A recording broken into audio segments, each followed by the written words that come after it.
Welcome back to the Murder Tapes Podcast, Season 5, Episode 5. I hope you all had a great weekend. Wilson and I spent hours relaxing and setting up our Christmas tree. We also went to the Grey Day concert with my older brother, and it was a lot of fun. It was also so wholesome to see how happy Wilson and my brother were to finally see them in concert. Anyways, let me know what you guys did this weekend. I always enjoy hearing about it. Today's episode is about the Tia Rigg case. I found out about this case while deep diving on Reddit, and like every other case, I was so heartbroken. On April 3rd, 2010, at around 2:17 p.m., 38-year-old John Nigel Madden called his 34-year-old sister, Lynn Ahmed, to ask if his niece, 12-year-old Tia Rigg, could babysit his 10-year-old daughter. Tia arrived at 3 p.m., and when she did, he drugged her with olanzapine, an antipsychotic medication that had been prescribed to him. After, he inflicted severe sexual injuries on Tia before stabbing and strangling her with a ligature made from a guitar string. At 3:45 p.m., John called the 999 emergency services number and said, quote,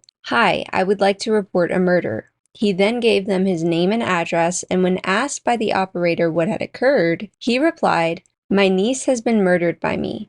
I have just finished killing her now." When questioned about the motive for the crime, he responded, "Because I felt like it," and subsequently ended the call.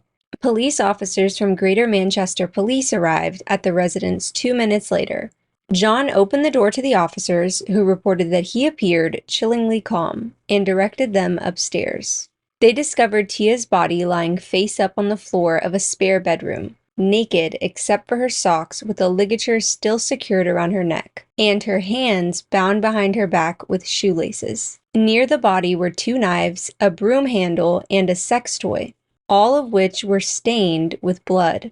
An autopsy revealed that Tia had sustained severe blood loss from her stab wounds and internal injuries. However, the primary cause of death was determined to be ligature strangulation. John would tell police that he was listening to the bad voices in his head controlling him and telling him what to do. Tia would often babysit John's 10-year-old daughter, and he secretly began plotting out how exactly he would act out his horrendous fantasy on his niece. John was tried at Manchester Crown Court on October 4th, 2010. Prosecutor Gordon Cole, QC, informed the court that in the year prior to April of that year, the defendant had developed an obsessive interest in materials related to pedophilia, rape, and torture. He possessed an extensive collection of such materials, including literature concerning methods of killing. He even downloaded text with a variety of violent titles. Law enforcement discovered over 2,000 extreme images of child abuse and violent pornography on John's laptop, along with additional material on his mobile phone organized in folders titled Snuff, Snuff Stories, and Brutal Rape. The investigation revealed that John possessed images classified as Level 5 in the most severe categories of child pornography. Law enforcement sources indicated that he had acquired the majority of such photographs that are in existence, which is absolutely terrifying. Detective Chief Inspector David Warren, who led the investigation, stated that John declined to provide an explanation for his actions and expressed no remorse for the murder. Tia's mom, 34-year-old Lynn Ahmed, went missing around 11 p.m. after the story broke, and there was a note found stating she wanted to be with her daughter. She was considered a suicide risk, but was found by officers at her friend's home in Salford after her phone turned on and one of her family members received a text from her. After pleading guilty to rape and murder, John was sentenced to life imprisonment with a recommendation for never being released. In delivering the sentence, Mr. Justice Keith remarked that it was evident that Tia Rigg died because John chose to act upon his fantasies of torturing and killing a young child. The duration of Tia's suffering was uncertain, but the terror and unimaginable pain inflicted upon her, as well as the indignities she endured while alive, were noted. The act was described as planned and premeditated, suggesting that her agony was prolonged. The case was characterized as exceptional, warranting a just punishment of life imprisonment, making him the 40th inmate in British custody with no prospect of being released. Mr. Justice Keith would say, quote, It is inescapable that Tia Rigg died because you decided to realize your fantasies about torturing and killing a young child. It is difficult to know how long Tia's ordeal lasted. The terror, the unimaginable pain you inflicted on her, the indignities you subjected her to while still alive. It was planned, it was premeditated, and her agony must have been prolonged. This is one of those exceptional cases in which the only just punishment requires you to be imprisoned for the rest of your life. Tia's mother would also pay tribute to her daughter by saying, quote, "Tia was loved by everyone, family and friends, but to me she wasn't just my daughter. She was my best friend. When this nightmare happened, it killed me inside. But now justice has been done. At least Tia can rest in peace." Tia was a bright young girl who had her whole life ahead of her. She trusted her uncle and thought she was going to his house to babysit. He not only caused suffering to Tia, but also to her family. He refused to try and ease some of the pain by telling anyone why he did this, and that has added to their upset. He will now have a long time to reflect on what he has done. Tia was my whole world.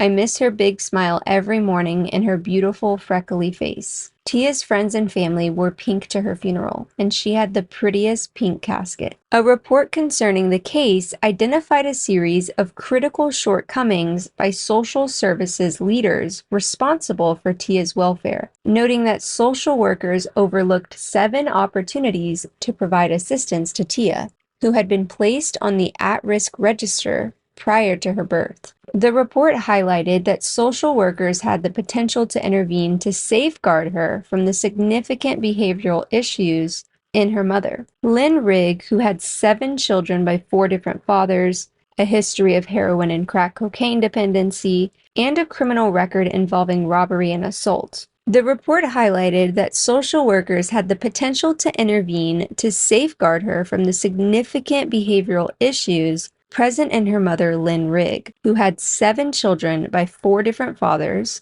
a history of heroin and crack cocaine dependency, and a criminal record involving robbery and assault. It specified 7 incidents that should have prompted Children's Services to consider placing Tia and her siblings in protective custody. I'm now going to list out the serious failings in this case. It includes an over-optimistic and unrealistic perception of adult A's, in this case Tia's mother's, capacity to care for the children. Also allowing the children to remain with their mother 18 months before Tia's death, despite domestic violence and suicide attempts. The next one is 7 separate incidents between October 2009 and March 2010 where agencies should have intervened but failed to do so. There are also numerous examples where information should have been shared between agencies. Also, a failure to appreciate the growing chaos within the family. Legal proceedings should have been considered to safeguard Tia and her siblings, and information about Tia's mother was not properly analyzed to give an understanding of the risks to her children. These incidents included her mother's suicide attempt in the presence of her children, leaving them unsupervised at home with strange men, and recurring instances of violence among family members at their residence in Salford. It was also noted that Tia often took care of her siblings. The report criticized social workers for maintaining an over-optimistic and unrealistic perception of her capability to care for her children, failing to recognize the turmoil within Tia's family environment. And it's also important to note that many social workers mentioned they were being forced by managers to make high-risk decisions about children facing significant harm due to ongoing budget cuts. In 1998, child protection agencies said she was likely to suffer neglect. This was changed to likely suffer physical abuse. In 2001, Tia was removed from the Child Protection Register. This was later changed to likely to suffer physical abuse. In 2001, Tia was removed from the Child Protection Register. She was not placed back on it in 2004, despite concerns about domestic abuse. 4 years later, Tia and 3 siblings were made the subject of child protection plans. In 2009, Salford social workers and other agencies were also criticized after a toddler named Demi Leigh Mahan was murdered by her babysitter. Social workers knew the family but never set up a protection plan. I'll also be covering this case in a different episode. This case really broke my heart because Tia was so young and such a sweet soul that genuinely wanted to help out her uncle. And even though she had a rough childhood, she was still a sweetheart, not only to her uncle and his daughter, but also to her mom, and she always took care of her siblings. I truly hope she knows how much she was loved and how much her siblings cared for her, along with everyone that has heard about her story. Let me know if you guys have heard of this case because, as mentioned at the beginning of the episode, I hadn't, and I definitely feel that it deserves a lot more recognition, which is why I'm covering it today. Aside from that, all of the information on this case will be linked in the show notes. Feel free to follow our Instagram and TikTok at Murder Tapes Podcast or my personal at Annalisa. If interested, I do also have a Buy Me a Coffee link, but don't feel like you need to. Thank you so much for listening, and I hope to see you on the next one.